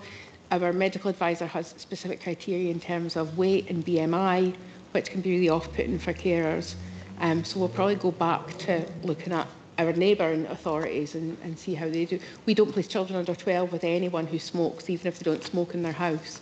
We don't, and our neighbours don't keep that. I think Dundee's children under 5 they won't place, and Edinburgh's children under 2 they won't place. So I think we lost quite a few carers at that stage when we brought in the under 12s. And some local authorities say they won't place in, they'll only place in smoke-free households. So as long as people smoke outside of the home, they will place children in. So there's quite a few criteria, but what we want to do is work with our carers first to look at this, because they're really good guides on what works and what's kind of nonsense. They'll tell us quite clearly. We're not sure. I'm not sure about the external. I would say no, there's nothing they're doing differently. I think we're more honest. We do look at a lot of their adverts, and I don't agree with what they will say. You'll earn £36,000 a year if you come and foster with us. And we know that that's very unlikely to be true in your first year as a foster carer. And it's not that you're earning, some of that money is the children's allowance. So we're really clear about, we want to be really specific about what you can earn. So I don't know. And I think they can be much more picky than we can. They will only take on, I mean, it's a foster carers market for the externals at the moment. So they'll sometimes not even consider referrals that we are putting into them. So I think, yeah, there's lots of advantages to working with the local authority as well, which our carers are really good at promoting. Yeah, I mean, I think it was borne out in the inspection that our carers get a high level of support and a high level of training as well, or training opportunities. And certainly, I suppose it's more anecdotal, but through the COVID period, I think we're aware that the main fostering breakdowns were actually with our external placements rather than with our internal carers. So I think that also speaks to the level of support and relationship our carers have with the service. So I think, there's always areas where we could learn from some of our external providers, particularly around about the range of supports that they maybe do have in place and access. But I do think that we have a range of opportunities that are not afforded to other areas, and I think we're looking to continue to kind of build on that. I think that's one of the important areas for the next 12 months to 2 years, is to kind of look at increasing the scaffolding that we provide to foster carers, and particularly to kinship carers as well. Thank you. That's great. Councillor Beattie, then Councillor Proctor. Thanks, Convener. I don't know if you were listening to Radio 4 last week, but there was an article on there about foster payment system. And I know we have the national allowance in Scotland, which recommends a minimum allowance. I just wondered if all of local authorities paid it the same way, or whether some pay over the year and some only pay when you actually have a child fostered. Can you tell us a wee bit more about Angus's approach? Hi, thanks. That's a really good question. The recommended allowance is for the care of the children only. So each of those is just what you would get for the upkeep, for clothing, and there's specific percentages of that for clothing, for pocket money, towards heating the house and things like that. The fee we pay foster carers, that's what's very different across local authorities. And the recommended allowance you do only get when children are in placement with you. And the same with the fee, really, in all agencies, which is what makes it really difficult. Traditionally, we had foster carers where there was one working parent and one stay-at-home parent who would be doing the fostering. I think we have less families where they're stay-at-home. Anybody, most people I think have to work now, and to give up a job to earn the fee in your first year fostering is about £12,000. and that's only paid while you have children in placement, and there may be periods of time when you don't have children. So I think it's a big undertaking to give up work to earn £12,000 and to pay a mortgage. We think a lot less people have spare rooms as well. I'm kind of going off topic, but yeah, I think it is difficult to become a foster care if you don't have someone, a wage as well, to kind of back that up. Yeah, I can see that's a real challenge. Thank you. Okay, Councillor Proctor. Thank you, Convener. I'd just like to thank the team there for the report, and I think, and Angus, we've been very proactive. Listening to what you've both been saying there, it really is right, quite heartening. I honestly feel that it's a certain thing at the moment where we probably have a reduction in foster carers and various other things. People are tending to look within their own four walls or within their own area, and you know, a lot of folk are not being as supportive to the community as they've been in the past. And I do feel that foster caring, and you mentioned figures there, but I really don't think the money comes into it. I feel that foster caring is a vocation, and I know quite a few people who have actually been foster carers, and they enjoyed doing it, not for the money, but for what they were doing. I am concerned that the figures that show in the paper that there is a reduction, and I'd just like to ask you, what do you feel the effect on this is going to be in the longer term, you know, towards the young children who require foster care or other sort of support? Thanks very much. I think the first thing we want to say is we really hope to avoid that. We will continue to redouble our efforts. We will continue to try and recruit foster carers and that's really important to us. And we'll continue to try and promote kinship care as the first thing we look at for any children that can't live directly at home. If, for instance, we weren't able to, if there was more increasing children that we were placing out with Angus, that does have an impact. There's quite a lot of research that looks at, for older children, if they're placed more than 50 miles away from home, if they're placed more than 100 miles away, the impact that can have on them. And I think children are more susceptible to exploitation. I think just like maintaining family relationships can be really difficult if you've got children placed in Edinburgh or in Elgin. Maintaining family relationships is really difficult, and that puts extra pressure on the teams who are having to go up and down to Elgin maybe 2 or 3 times a week to support parents to travel, and it's not good for kids who have to travel. So yeah, that would be our worst case scenario if we had more children placed out with Angus. Okay, thank you very much. Thank you. Thank you for your activity as well. Councillor Clark. Thank you, Convener. Lindsay and Peter, can I ask something else? If I could go to page 83 at the top there, you speak about despite a recruitment strategy, and you speak about some of the decrease in figures. Now, I just wonder, it's just a question about, I used to work for Home Start, and so I'm used to fostering and adoption. I'm just wondering if these decreases go across the ages, or is it in a particular area bearing?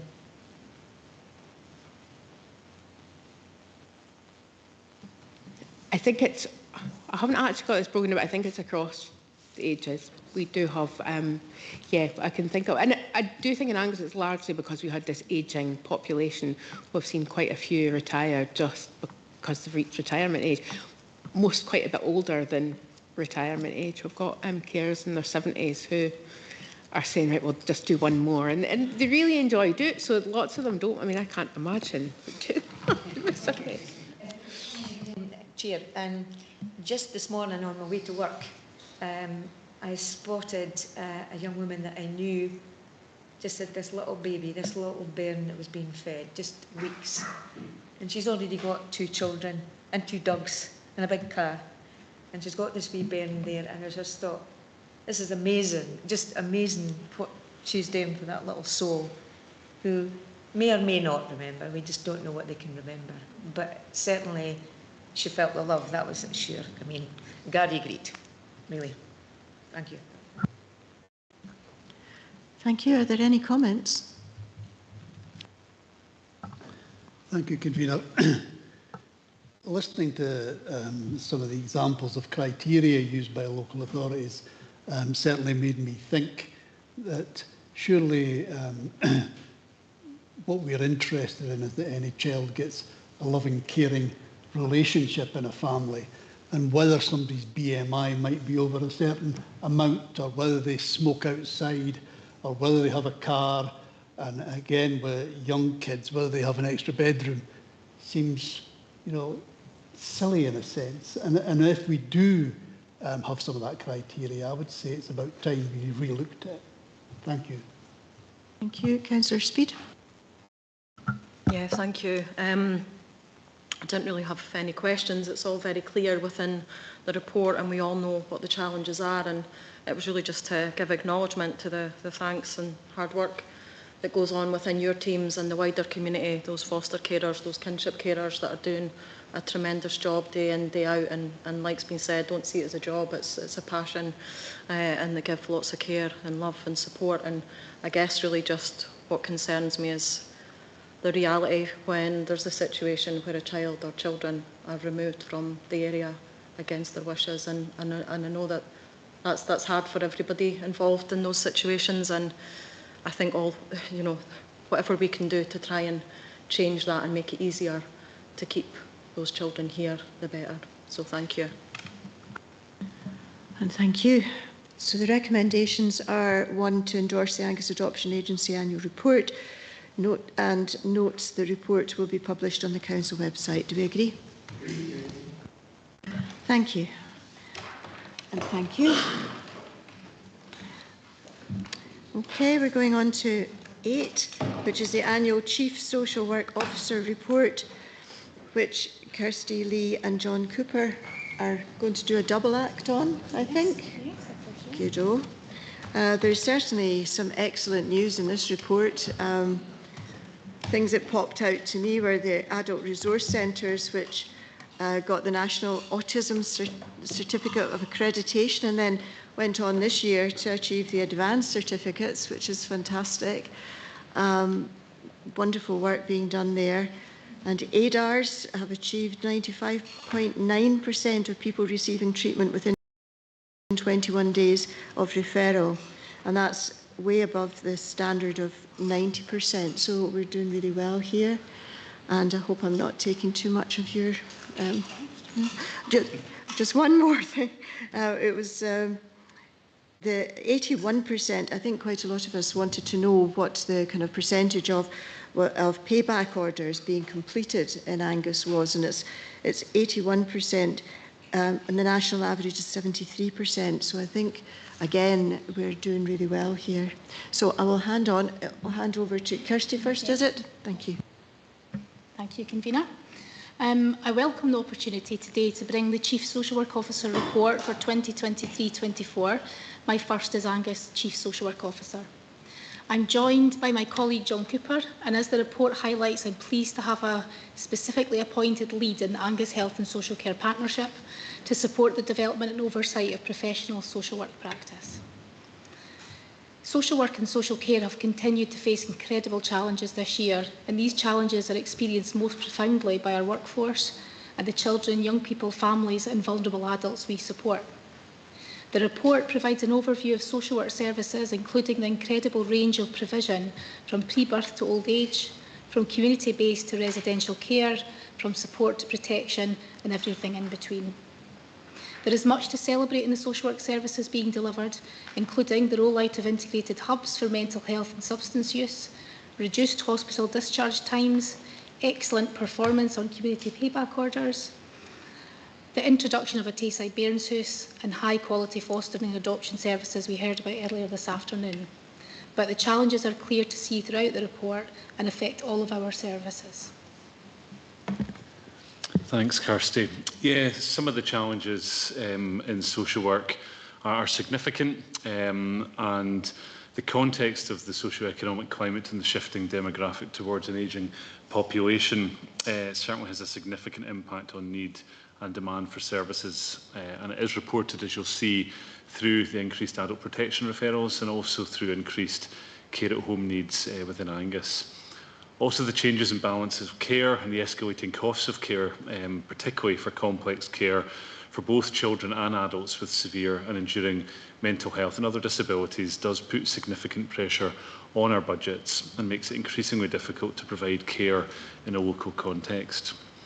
We do have a significant reliance on informal care across a range of situations, and that includes kinship care, caring for a loved one, and also the role of young carers. We obviously do have our carer strategy for Angus, which is robust and it does recognise the crucial role across the lifespan that carers play and that the support that they need to do those roles. Staffing-wise, as Kirsty touched on, we have difficulties in recruitment and retaining both qualified social workers and social care staff to meet a range of community needs, support people within their own homes, which is a priority, and also keep children at home where we can. There's some real challenges in the funding models being insufficient to meet the contemporary needs and costs. In the partnership, we see that particularly within our mental health services and also through the National Care Home Contract, which does have an impact on our care homes in the area.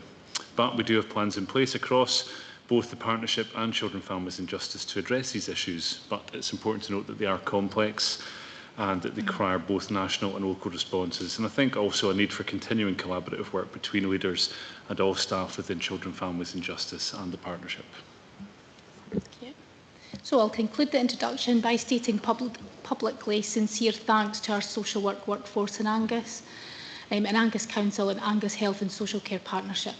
So through uncertainty, through challenge, when times are tough, there is a real culture of support and care and of firmly putting the people of Angus first. And as Chief Social Work Officer, I greatly and genuinely appreciate that.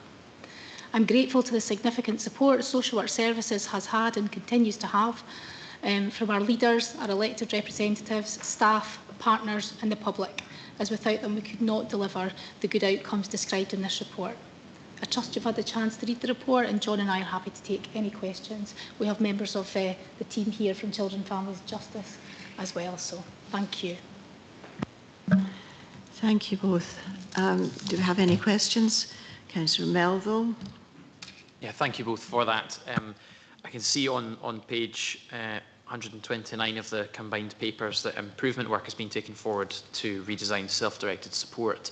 I just wonder, are we expecting that to conclude within the next year, or is that going to be ongoing?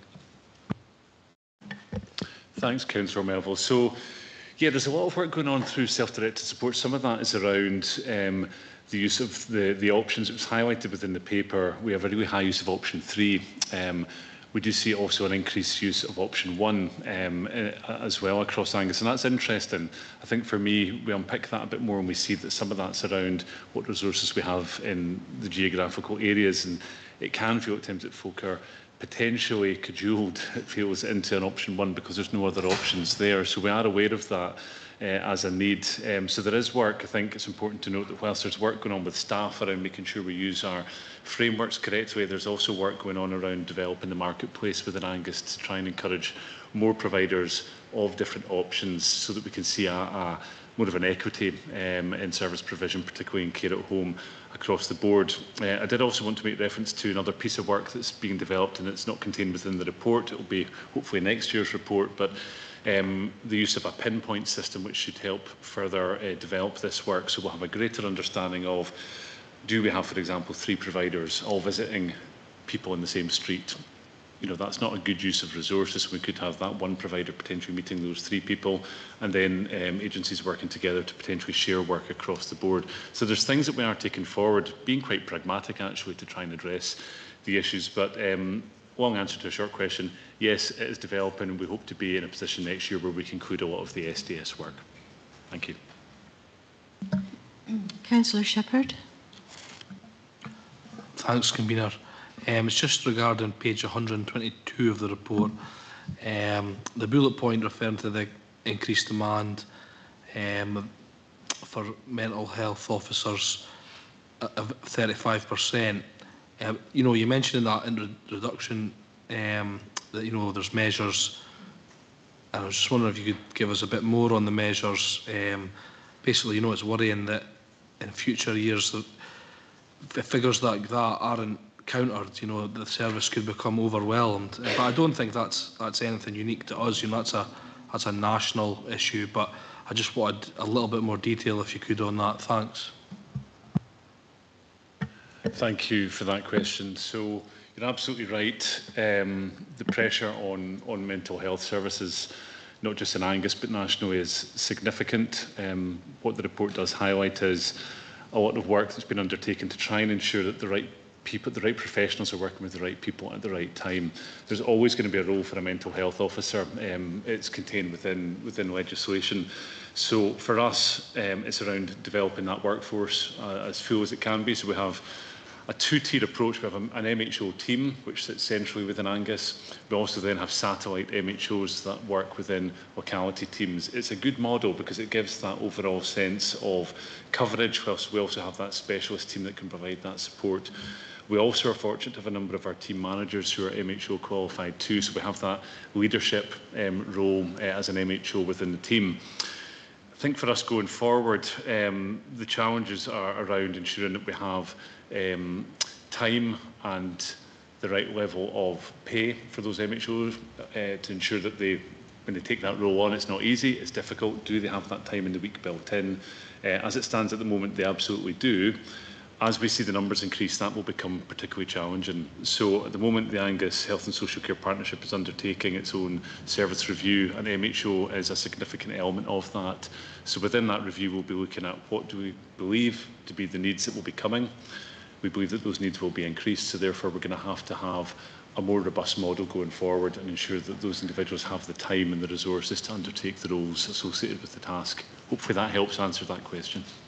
Thank you. Thank you. Councillor Bell. Thanks, Convener, and thank you, Kirsty and John, for talking to this report. I'd like to place on record my enormous gratitude for all the staff that work in the services, particularly that are covered in this report. I don't know if everyone has had the chance to read the Scottish Burden of Disease study, but I would highly recommend it. And we know there is a question coming up on us, the Convener. Under the profile section, it talks about a life expectancy. Now, we know in general, men don't live as long as women. But if you read the Scottish Burden of Disease study, you'll see that poorer health starts earlier for women. And it's that extending a healthy life expectancy that is really important, because that's where the demand on our services comes from, really. So I wondered if in future reporting that could be covered as well, Kirsty, to give people, that are we going to start making a difference in slowing down that burden of disease? And that will come out, I think, in IGB reporting as well, but it'd be good to make sure that there's consistency across the different streams of reporting. Thank you.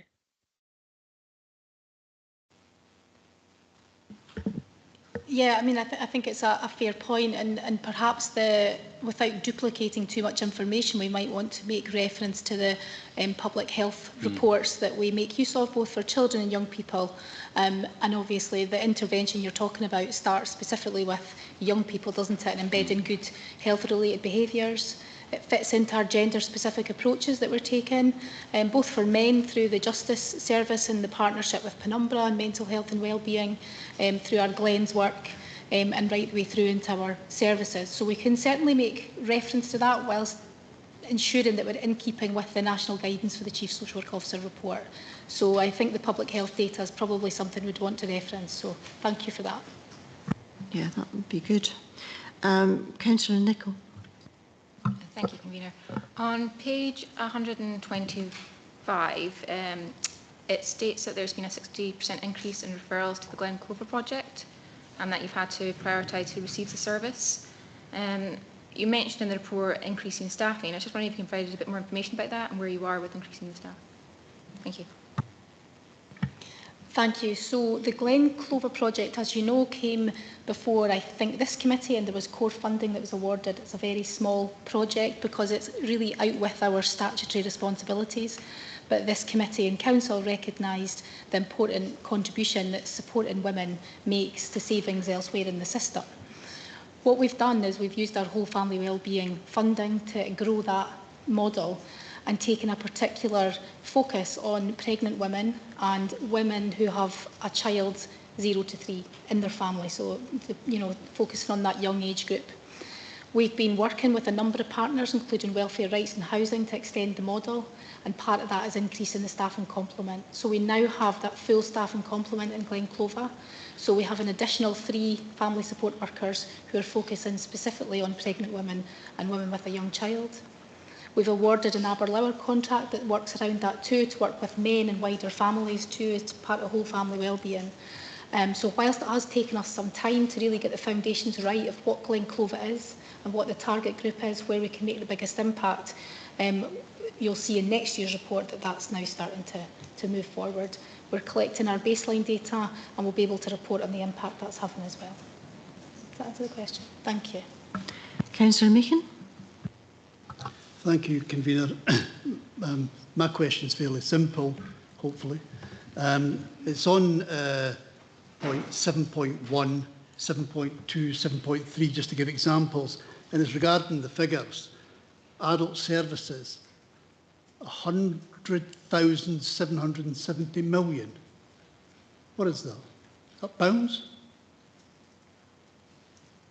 And then 28,913 million and 2,756 million. Should that be a point rather than a comma? Yes? Okay. Thank you. Short question, short answer. Great. Any other questions? Oh, Councillor Speed. Thank you. Thanks for the report. It's very clear in terms of the successes, which is important to recognise. But yeah, again, similar as to what was said earlier around those concerns around the challenges and the impact and devastation that can have every day within a family who are just not getting the right supports or are having to move away. I just wondered in terms of kind of staffing, obviously workforce challenges is something that I know is being looked at. However, I mentioned earlier in the meeting of scrutiny audit, a kind of question around the increase in, it's mentioned when the report kind of ad hoc staff, banks, agency staff, and just the impact that has, not just, on young people, but right the way through when there's a constant kind of turnover of people coming in and out of people's lives that are needing us support. And I just wondered, what's been done there to try and stabilise that, and is there any thought around looking at maybe bringing some of our services back in-house that, historically would have been the local authority would have delivered. Appreciate that it comes with a cost, but actually, if we look at the human cost and also meeting needs. So we might need to do a bit of a team on this one. So in terms of children and family and justice services, the majority of the services we provide are in-house. And unfortunately, we are using some agency staff as well, so qualified social work agency staff. That is because, as you see from the report, there is not a sufficient pool of qualified social workers. So I'll ask Rebecca to talk a little bit about, you see there on page 127, what the 5 sort of pillars of what we're doing to try and increase the workforce. But unfortunately, we are, as is most of Scotland, struggling to recruit the number of qualified social workers. And when I said in the introduction that that is most acutely felt by families, then that's absolutely where it's felt, because we have an aspiration to deliver relationship-based practice. We know that's what works. When a family connect with somebody, whether they're an older adult, whether it's a family with young children, when they connect with someone, that is where the change happens. That is very difficult when you've got an agency member of staff, and ideally we wouldn't want to use them. They can sometimes be excellent, but they are agency, so they are temporary by nature. We are not always delivering the quality of services we would like to because we're so impacted. And again, that is felt by staff who are around our managers of the services as well. So a solution to that is about how we support our workforce strategy, and I'll ask Rebecca to speak about that. There's no option for us to bring services really back in-house unless you're thinking of anything in particular.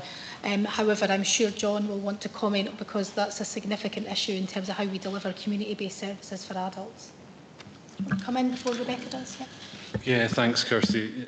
Absolutely, Councillor Speed. It's a really good question. So it's slightly different in the partnership in that we have most of our care at home provision is commissioned, it's external, as is most of our care homes. So whilst we don't, as a service, internally have any agency staff use of any merit, there's a huge number of agency staff used within care homes and care at home. And part of the challenge has been that a number of those providers have had to meet safer staffing legislation requirements, and to do that they have had to increase their staff. And as Kirsty rightly said, it's really difficult recruiting and retaining staff when we know that the one thing, the level of pay, is potentially commensurate to working in retail or in hospitality.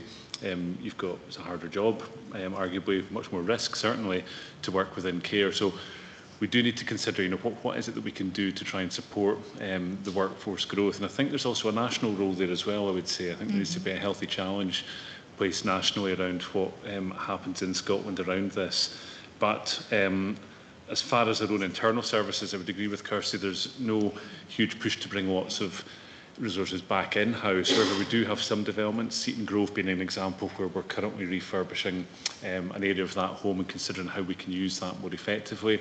There will, of course, need to be a consideration for more staff there. We're also looking at how we can encourage other care homes to diversify some of the work that they do, and again, through conversations with them, see what we can do to support them with their staffing structures. But it's a real wicked issue. I think if it was easy to sort, we would certainly be, we would have had it sorted. But I don't know if Rebecca wants to come in terms of the previous point. Sorry. Yeah, thank you.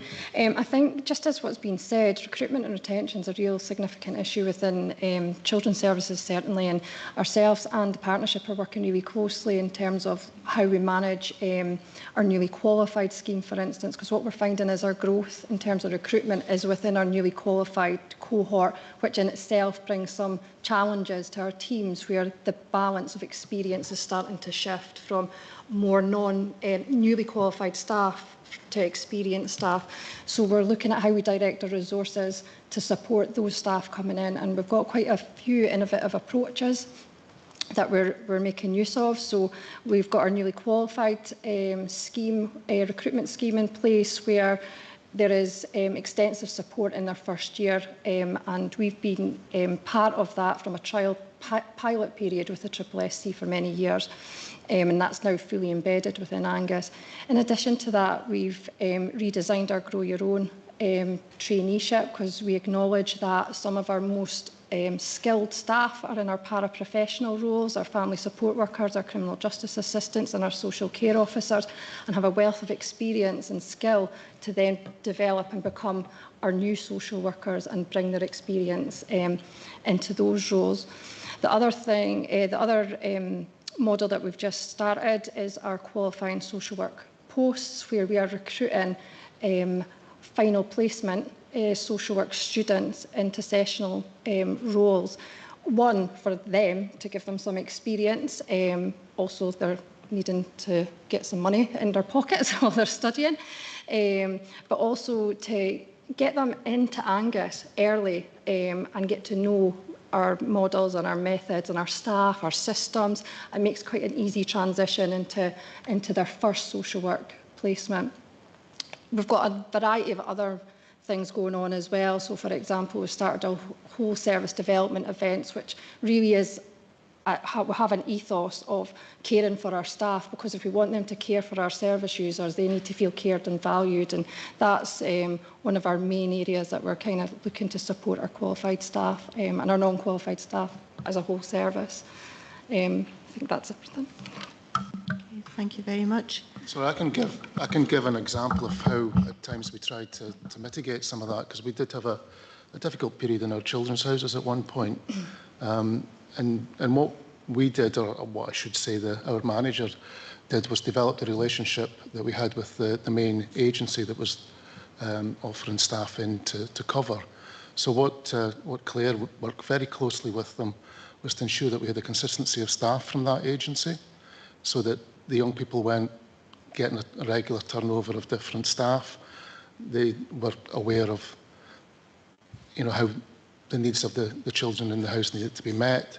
And the kind of byproduct that we actually got from that was that we had several of those agency staff that then looked to join our own internal service. I mean, there was a finder's fee associated with that, which there often is with agencies, but it was a very important part of our recruitment strategy too, and was really important in offering that level of consistency. So it'll be really interesting to see as time goes on how well all these innovative things go. I think it sounds really good, and let's hope it's successful. Okay, comments. Councillor Mel.